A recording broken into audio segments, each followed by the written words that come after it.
ढगेज English क्लासेसच्या वतीनं या ठिकाणी आज ठेवण्यात आलेल्या गुणगौरव सोहळ्यासाठी बरेचसे मान्यवर मंचावर उपस्थित आहेत. मान्यवर हे आपल्या सर्वांचे परिचित आहेत, काही परिचित आहेत, काही अपरिचित आहेत, परंतु प्राध्यापक संभाजी नवघरे सरांच्या वाणीतून आपण सर्वांच्या नामाचा उल्लेख ऐकलेला आहे, त्यामुळं मी त्याचं रिपिटेशन करणार नाही. सन्माननीय मंच ज्यांनी अत्यंत विश्वासानं या ठिकाणी आपली मुलं या ढगेज अकॅडमीसाठी दत्तक दिली, ते सर्व आमचे पालकवृंद, बंधू भगिनी, ज्यांच्यासाठी हा सोहळा या ठिकाणी आयोजित करण्यात आला आहे, ते सर्व गुणवंत विद्यार्थी आणि गुणवंतेच्या दिशेनं पदार्पण करणारे सर्व विद्यार्थी मित्रबंधू आणि भगिनींनो, नवघरे सरांनी सांगितलं की सविस्तर असं मी या ठिकाणी मार्गदर्शन करणार आहे. मी मुलांचे चेहरे वाचत होतो. त्यांनी विचार केला असेल 4:30 वाजता आम्ही बसलोत. एखाद्या वेळेस जगदाळे सरांचा पोवाडा परवडला, परंतु एखादा माणूस आता सविस्तर बोलणार आहे म्हणलं ते परवडणार नाही. त्याच्यामुळं मी अगदी थोडक्यामध्ये मी आपली भूमिका आपल्यासमोर व्यक्त करणार आहे. मित्रहो, लातूर पॅटर्न म्हटलं की आपल्या सगळ्यांच्या अंगावर शहारे उभे राहतात. आपण सर्वजण लातूर पॅटर्नचे विद्यार्थी आहोत. मी एकदा पुण्याच्या फर्ग्युसन महाविद्यालयामध्ये व्याख्यानासाठी गेलो. पुण्याची मंडळी आपल्या मराठवाड्याकडील लोकांना फारसं महत्त्व देत नाहीत. मला त्या ठिकाणी 12वीच्या उंबरठ्यावर असा विषय देण्यात आलेला होता. 713 विद्यार्थी त्या सभागृहात उपस्थित होते.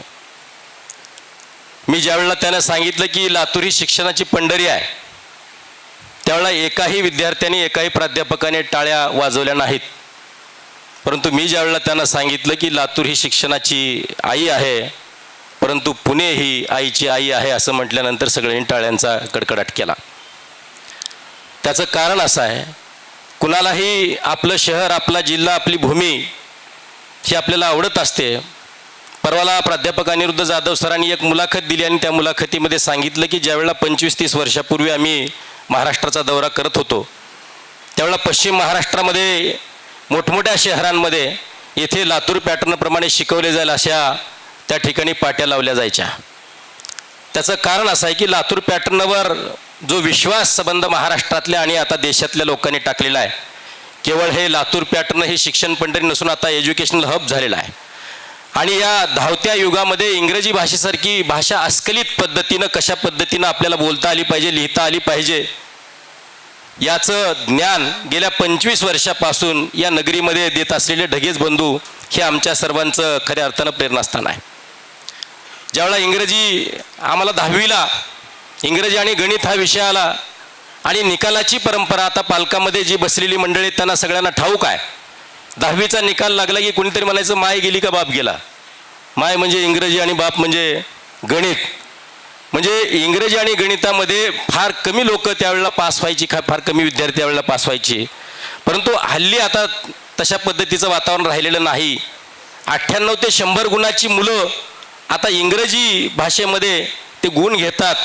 याचं खरंच लातूरच्या बाबतीत जर बोलायचं असेल ढगे सर, आणि कोरोनाच्या कालावधीमध्ये ज्यावेळेला लॉकडाऊनचा पिरियड होता, त्यावेळेला ऑनलाईन क्लासेसची सुरुवात झाली, त्यावेळेला जगभरातून आपल्याला आश्चर्य वाटेल की संबंध भारतातूनच नाही तर जगभरातून विद्यार्थी म्हणजे सरांचे विद्यार्थी हे शाळकरी किंवा महाविद्यालयीन विद्यार्थी नाही, तर न्यायालयाचे न्यायाधीशसुद्धा सरांचे विद्यार्थी आहेत, तहसीलदारसुद्धा विद्यार्थी आहेत, कलेक्टरसुद्धा विद्यार्थी आहेत. म्हणजे प्रशासकीय अधिकारीसुद्धा विद्यार्थी म्हणून ज्या ठिकाणी बसतात आणि अस्खलित इंग्रजी भाषा, जागतिक भाषा आपण ज्याला म्हणतो, ते शिकतात. मला वाटतं लातूर पॅटर्नच्या ह्याच्यामध्ये एक मुकुटमणी जर कोणतं क्लासेस असेल तर ते ढगेज इंग्लिश कोचिंग क्लासेस आहे. ज्याला कुणाला इंग्रजीची भीती वाटत असेल त्याने बिनधास्तपणानं या ठिकाणी यावं. सरांच्या तासिका कराव्यात. प्रास्ताविकामध्ये आमचे मोठे बंधू सच्चिदानंद ढळगे सरांनी सांगितलं, ज्यांना कुणाला काही त्रुटी असतील त्यांनी आम्हाला, आमच्यापैकी कुणालाही त्यांनी विचाराव्यात आणि इथून तशा पद्धतीने जायचं नाही की जे कुठलीही गोष्ट त्याला येत नाही.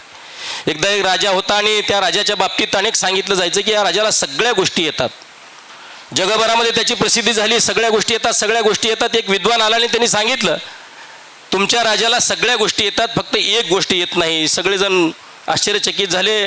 राज्य दरबार भरलेला होता, सगळेजण त्याच्याकडं कटाक्षानं पाहायला लागले, आता राजा काय शिक्षा देतो. त्या विद्वानाने थोडा पॉज घेतला आणि त्याला उत्तर दिलं. सगळ्यांची उत्सुकता शिगेला लागलेली होती.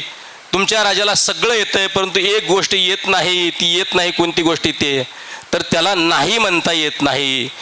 एवढीच गोष्ट त्याला येत नव्हती. तसं ढगेज बंधूंच्या बाबतीत, इंग्रजी भाषेच्या बाबतीत जर म्हणायचं असेल तर त्याला इंग्रजी भाषेच्या बाबतीत त्यांना एकही गोष्ट अशी नाही की जे त्यांना येत नाही. त्याच्यामुळं असा एक गुरु आपल्याला भेटलेला आहे आणि त्या गुरूंच्या आपल्याला मार्गदर्शनाखाली आपल्याला ही विद्या ग्रहण करण्याचं या ठिकाणी साधन मिळालं आहे. ज्या वेळेला गुणवत्तेची रस्सीखेच असते, कधीही विद्यार्थी मित्रांनी लक्षात ठेवावं, पालकांनीही लक्षात ठेवावं की जीवघेणी स्पर्धा कधी असू नये आणि आपली स्पर्धा ही स्वतःची असावी, दुसऱ्याशी कधी आपण स्पर्धा करू नये.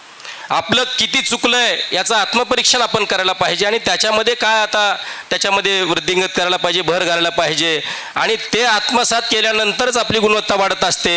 या ठिकाणी आपण संख्यात्मक गुण वाढवतो, परंतु आता नैतिकता आणि संस्काराची फार गरज आहे असं मला वाटतं. केवळ विद्यार्थी सुशिक्षित होऊन चालणार नाही, तर ते संस्कारक्षम झाले पाहिजे. परवाला खोपेगावच्या शिवारामध्ये एका वडिलांचे निर्गुण हत्या एका मुलाने केली. मला वाटतं की तो मुलगा कलेक्टर जरी झाला तहसीलदार साहेब तर ते काही उपयोगाचं नाही. जर करता एका जन्मदात्या पित्याची जर आपण हत्या करत असू, कुणीतरी कट मारली म्हणून त्याचा जर आपण निर्गुणपणा रस्त्यावर खून करत असू, अशा घटना परवाला लातूरमध्ये घडलेल्या आपण पाहतोय. त्या विशालनगरच्या साई मंदिरच्या समोर एका विद्यार्थ्याने दुसऱ्या विद्यार्थ्याची डोकं फोडून हत्या केली. मला वाटतं की शिक्षणासोबत संस्काराची अत्यंत गरज आहे आणि या संस्काराचे धडे ज्यावेळेला कुठलाही गुरुजन आपल्या कोचिंग क्लासेसच्या माध्यमातून असेल, शाळेच्या माध्यमातून असेल, महाविद्यालयाच्या माध्यमातून असेल, त्याने आपल्याला संस्काराचे धडे दिले पाहिजेत. आणि पालकांनी सुद्धा केवळ संख्यात्मक नाही तर गुणात्मक विकास आपल्या विद्यार्थ्याचा होतोय का आणि तो कुठे होतोय याचं आपण मूर्तिमंत उदाहरण आपण पाहायला पाहिजे. ढगे सर हे ढगे बंधू फक्त शिकवत नाहीत, तर त्यांचे वडील जे आहेत ते त्यांचा आदर्श आहे, ते त्यांच्या वडिलांना सांभाळतात. त्यांचे वडील त्यांनी वृद्धाश्रमात ठेवलेले नाहीत. मला वाटतं हा संस्कार आपण घ्यायला पाहिजे. एकदा एक अशी पद्धतीची घटना घडली, कुठलीही गोष्ट यशाच्या यशस्वी शिखरावर जर आपल्याला जायचं असेल तर आपण सकारात्मक दृष्टिकोनानं आपण पाहिलं पाहिजे. एकदा एका शेतकऱ्यांनी एक म्हैस बाजारात आणली आणि ती विकली. म्हैस जरा थोडीशी खात्यापित्या घरची होती, म्हणजे तिच्या घरी जरा हिरवा चारा होता. दुसऱ्या घरी ज्या वेळेला ती विक्री होऊन गेली त्याच्या घरी कडबा होता, म्हणजे वाळलेलं सगळा चारा होता. ती म्हैस एक दिवस उपाशी राहिली, 2 दिवस उपाशी राहिली, 3 दिवस उपाशी राहिली म्हैस दूध कशी देणार आहे हा प्रश्न पडला. ज्या मालकाने ती म्हैस विकत घेतली त्या जुन्या मालकाकडे तो गेला आणि त्याला विचारलं की अहो तुमची म्हैस कडबा खात नाही. त्यांनी म्हणले कसला कडबा आहे तुमच्याकडे? त्यांनी म्हणले वाळलेला कडबा आहे, माझ्याकडे काही घास वगैरे चारा वगैरे नाही. अरे म्हणले त्याला जरा हिरवा चारा खाण्याची सवय, तिला हिरवा चारा द्यावा लागेल. तुम्ही असं विकत घेताना कुठं सांगितलं? म्हणले त्यांनी सांगितलं असं कुठं तुम्ही विचारलं? मग हे असं संशोधन करत आता काय केलं पाहिजे? पशुवैद्यकीय डॉक्टरांचा सल्ला त्या ठिकाणी घेतला, परंतु यश काही आलं नाही. एका मनोविश्लेषणवादी व्यक्तींकडे ते गेले आणि त्यांनी सांगितलं की तुमची म्हैस उद्यापासून चारा खाईल, जरा थोडंसं थांबा. म्हणले तुमच्या गावामध्ये ऑप्टिकल आहे का? म्हणले ऑप्टिकल म्हणजे चष्मा तयार करण्याचं दुकान, बरोबर आहे? ऑप्टिकल आहे का? त्यांनी सांगितलं नाही. तालुक्याच्या ठिकाणी जावा आणि म्हशीच्या डोळ्याच्या आकाराचा एक चष्मा तयार करून आणा म्हणले आणि त्याला हिरवा काच लावा. हिरवा काच असलेला चष्मा त्या शेतकऱ्याने तयार करून त्या म्हशीला लावला आणि कडबा समोर टाकला आणि ती म्हैस कडबा खायला लागली, कसलंही वाळलेलं खाद्य खायला लागली. त्याचं कारण त्या शेतकऱ्याला नंतर समजलं की तो काच हिरवा असल्या कारणानं ते समोरचं खाद्य वाळलेलं पिवळं असताना सुद्धा तिला हिरवं दिसायला लागलं आणि ती खायला लागली. म्हणजे मला असं वाटतंय की कुठलीही गोष्ट येत नाही असं वाटलं की त्याच्या सकारात्मक दृष्टीने जर आपण पाहिलं तर ती गोष्ट आपल्याला यायला लागते. विद्यार्थ्यांना गुणवत्तेच्या या रस्सीखेच आणि या जीव घेणे स्पर्धेमध्ये उतरत असताना, आपण आपली स्पर्धा स्वतःशी करत असताना आपण आपलं आत्मपरीक्षण करायला पाहिजे आणि ते गुणात्मक आणि संख्यात्मक अशा दोन्ही पद्धतीचं आपण आत्मपरीक्षण करायला पाहिजे असं मला वाटतं. एकदा काय झालं की एका गावाच्या बाहेर अशी एक उंच टेकडी होती आणि त्या टेकडीचा जो शिरो आहे म्हणजे शिखर आहे ते कोणीही पाहिलेलं नव्हतं. प्रत्येकजण सांगत होता की त्याच्या शिखरावर आज तागायत 50 पिढ्यापासून कोणीही गेलेलं नाही. 10-5 पोरांनी ढगेज कोचिंग क्लासेसचे असावेत मला वाटतं.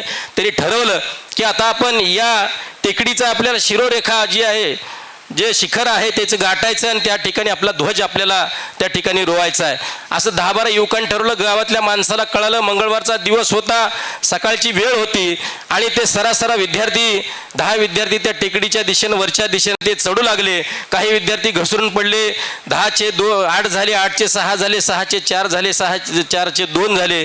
खाली या ठिकाणी गावातील मंडळी त्या ठिकाणी जमली होती, कारण त्या टेकडीवर भूतबाधा आहे. त्या ठिकाणी टेकडीवर जाण्याचा प्रयत्न केलेला आणि शिखरावर जाण्याचा प्रयत्न केला, एकही व्यक्ती वाचला नाही, अशा पद्धतीची आख्यायिका तिथं होती. त्याच्यामुळं घाबरून सगळे गावकरी त्या ठिकाणी आले आणि त्या गावकऱ्यांनी सांगितलं की तुम्ही हे सगळेजण परत या, मरताल, तिथं राक्षस आहे, तुम्हाला खाऊन टाकेल. आणि आजपर्यंत गेलेला कुणीच परत आलेला नाही, असं पद्धतीचे ओरडू लागले. सगळे विद्यार्थी जरा थोडंसं त्यांच्या मनामध्ये भीती निर्माण झाली, ते परत आले. परंतु एक विद्यार्थी असा होता की तो कितीही ओरडलं तर तो वरती जात होता, तो कुणाचा ऐकत नव्हता. हा म्हणता म्हणता तास झाला, 1.5 तास झाला, 2.25 तास झाले, 2 तास झाले आणि या 2 तासानंतर एका विद्यार्थ्यानं त्या टेकडीच्या शिरोरेखा म्हणजे त्याचं शिखर जे आहे ते गाठलं आणि त्या ठिकाणी ध्वज रावला आणि तिथून सगळ्यांना अभिवादन केलं. सगळे गावकरी आश्चर्यचकित झाले, राक्षसाने याला खाल्लं नाही. पत्रकार सुद्धा त्या ठिकाणी उपस्थित झाले. अशा काही घटना घडल्या की पत्रकार त्या ठिकाणी उपस्थित होत असतात. तशा पद्धतीने पत्रकार आले. खाली तो विद्यार्थी आल्याबरोबर त्याचा सत्कार समारंभ सुरू झाला. सगळेजण कौतुक करू लागले, पत्रकार प्रश्नाची सरबत्ती करायला लागले. परंतु पत्रकाराच्या प्रश्नाला तो विद्यार्थी मात्र उत्तर देत नव्हता. तेवढ्यात एक म्हातारा माणूस समोर आला आणि त्यांनी सांगितलं, ती उत्तर कसं देईल, ती बहिरा आहे, ती बहिरा आहे म्हणले, ती उत्तर कसं देणार आहे, तुम्ही कितीही प्रश्न विचारले ते उत्तर देणार नाही. मित्र हो, ती बहिरं होतं म्हणून ते कुणाच्याही सांगेवांगीत आलं नाही, कुणाच्याही अनिष्ट रूढी परंपरा आणि खोट्या गोष्टी ऐकल्या नाहीत म्हणून ते बहिरं त्या यशो शिखरावर जाऊन पादाक्रांत त्यांनी शिखर केलं आणि त्या ठिकाणी ध्वज रोवण्याचं काम केलं. गुणवत्तेच्या यशो शिखरावर जाण्यासाठी प्रत्येक विद्यार्थ्यांनी बहिरं झालं पाहिजे, असं माझं मत आहे. जे विद्यार्थी 10वीला असतील त्यांनी 1-2-4 वर्ष जरा थोडेसे लग्न सोहळे असतील, विवाह काही असो, वाढदिवस असतील, कुणाच्या पार्ट्या असतील, कुठला तरी समारंभ असेल, धोंडे जेवण असेल, आता 4-5 दिवस जेवा तेवढं. परंतु कुठल्याही समारंभामध्ये आपण त्या ठिकाणी सहभागी होता कामा नये. जरा 2-4 वर्षाची पराकाष्ठा जरा सहन करा. पहिले ऋषीमुनी एका पायावर तपश्चर्या करायची आणि मग त्यांना विद्याग्रहण होत असे. आज विश्वास नांगरे पाटलांचं नाव आपण ऐकतो, पण विश्वास नांगरे पाटलांची आपण कहाणी जर आपण जर ऐकली, संघर्ष गाथा जर ऐकली तर आपल्या लक्षात येईल, जीवन ही गाडी जपून हा करे वाट, खाच खळग्यांची जपून पाऊल टाकरे, असं आपण म्हणतो. आणि हे म्हणत असताना कुठल्याही व्यक्तीची, डॉक्टर बाबासाहेब आंबेडकर असतील किंवा ज्यांचा पोवाडा या ठिकाणी गायला ते शिवबांची संघर्ष गाथा असेल, हे आपण जर पाहिलं तर त्यावेळेला करते की विश्ववंद्य ते हिंदवी स्वराज्याची स्थापना करणाऱ्या छत्रपतींनी कशा पद्धतीनं संघर्ष यात्रा, त्यांचं संघर्षमय जीवन व्यतीत केलं आणि त्याच्यानंतर छत्रपती ही पदवी त्यांनी धारण केली.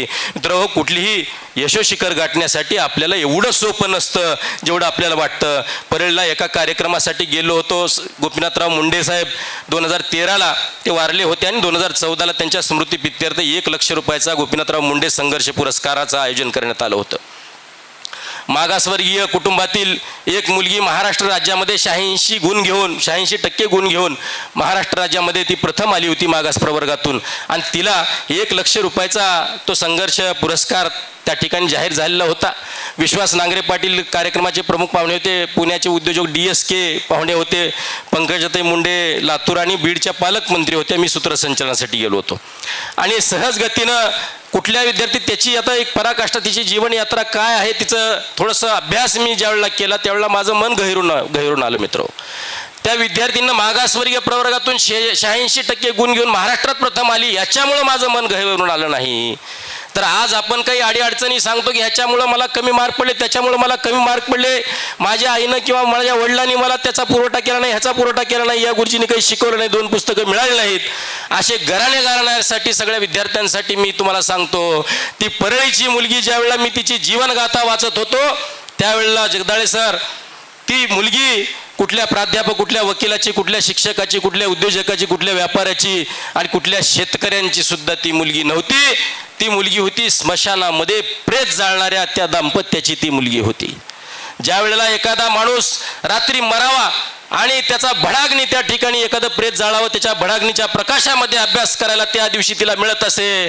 आपला जर एखादा विद्यार्थी, आपलं एखादं मूल जर करता स्मशानभूमीच्या आजूबाजूला गेलं तर आपण लिंबू मिरच्या नारळ ओलांडून टाकतो, त्याच्यावरून वळून टाकतो. त्याला ताप आल्यानंतर म्हणतो ह्याला भूत लागलंय. तिला कशा पद्धतीचं भूत कधीही लागलं नाही. त्या प्रेताच्या भडाग्नीच्या प्रकाशामध्ये अभ्यास करणारी ती मुलगी होती.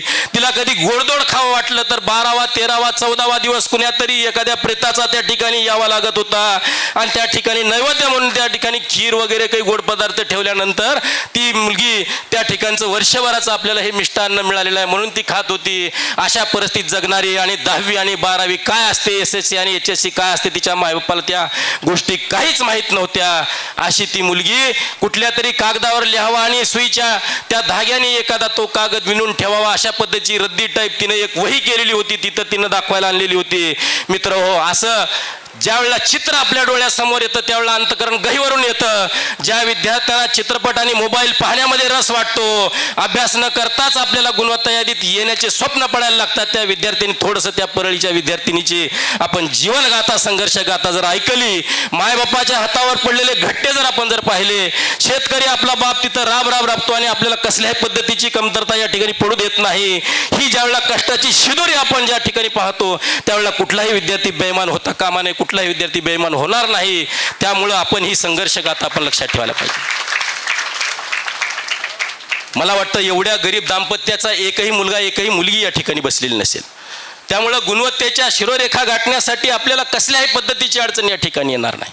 महाराष्ट्राच्या वतीनं किंवा केंद्र शासनाच्या वतीनं आता SC साठी बार्टीची योजना आहे, OBC साठी महाज्योतीची योजना आहे, ओपनसाठी आणि मराठ्यांसाठी सारथीची योजना आहे आणि जे काही सारथीच्या योजनेत बसत नाही त्यांच्यासाठी EWS ची योजना आहे. त्याच्यामुळं कुठल्याही विद्यार्थ्याला अर्थार्जनामुळं किंवा आर्थिक अडचणीमुळं कुठल्याही पद्धतीची अडचण या ठिकाणी येणार नाही. त्याच्यामुळं संकल्प सोडला पाहिजे डगेज कोचिंग क्लासेसच्या सर्व विद्यार्थ्यांनी. इंग्रजीच नाही तर इंग्रजीच्या सोबत आम्ही सगळ्या विषयांची प्रेरणा घेऊन येणाऱ्या गुणवत्ता यादीमध्ये आम्ही 10वीच्या विद्यार्थ्यांनी 12वीच्या गुणवत्ता यादीचं आपण स्वप्न पाहायला पाहिजे. जे विद्यार्थी 10वीला नाहीत त्या विद्यार्थ्यांनी 10वीच्या गुणवत्ता यादीमध्ये आम्ही त्या ठिकाणी पहिल्या 10 मध्ये पहिल्या 5 मध्ये येण्याचा आम्ही प्रयत्न करू. अशा पद्धतीचा संकल्प आपण सोडला पाहिजे. सांगण्यासारखं खूप काही आहे, अशा प्रेरणादायी कहाण्या भरपूर आहेत. आपण अनेकांची चरित्र वाचतो, कुठल्या तरी हिरोचं चरित्र वाचतो. हिरोंचे चरित्र सुद्धा आपण जर वाचले तर अमिताभ बच्चन हा पहिल्यापासून काही बिग बी नव्हता किंवा हा अभिनेता नव्हता, तो निवेदक होता. कुठलाही चित्रपटाचा दिग्दर्शक त्याला हिरो म्हणून स्वीकारत नव्हता. अनेक पराकाष्ठा केल्यानंतर तो हिरो म्हणून त्या ठिकाणी नावावर आला. तशाच पद्धतीची विराट कोहलीची सुद्धा कहाणी आहे. कुठेही संगीत क्षेत्रामध्ये नाव करणाऱ्या गानसम्राज्ञी लता मंगेशकरांची तशाच पद्धतीची कहाणी आहे. उषा मंगेशकरांची तशीच कहाणी आहे. ज्यामुळं जी मोठी माणसं होतात त्यांची संघर्ष यात्रा आपण अनुभवली पाहिजे. डॉक्टर बाबासाहेब आंबेडकरांना केवळ भारतीय राज्यघटनेचे शिल्पकार म्हणून चालणार नाही तर ब्रेडच्या तुकड्यावर त्या इंग्लंडचे दिवस त्यांनी कशा पद्धतीने काढले. सुभेदार रामजी आंबेडकरांना आपल्या पोटाला पिळा देऊन आपल्या मुलांना कशा पद्धतीचे भाकरीचे तुकडे त्या ठिकाणी देण्याचं काम केलं.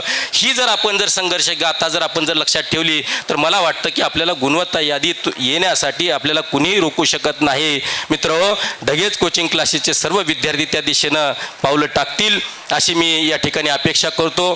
खूप काही बोलता येतं, परंतु ही पहिली पहिरवी आहे. पहिल्याच आपण ह्याच्यामध्ये मोठा जर डोस जर दिला तर आपल्याला कदाचित तो सहन होणार नाही. त्याच्यामुळं मला वाटतं पहिल्या भेटीचा पहिला डोस हा आपल्यासाठी या ठिकाणी पर्याप्त आहे. सर्व विद्यार्थ्यांचे चेहरे पाहिल्यानंतर मला असं वाटतं की सगळे विद्यार्थी आता संकल्पसिद्धीसाठी तयार झालेले आहेत आणि ढगे सरांसाठी टाळ्या वाजवण्यासाठी सुद्धा तयार झालेले आहेत. एकदा आपल्या सर्वांना सुविधा पुरवणाऱ्या मायबापांसाठी जोरदार टाळ्या वाजवा.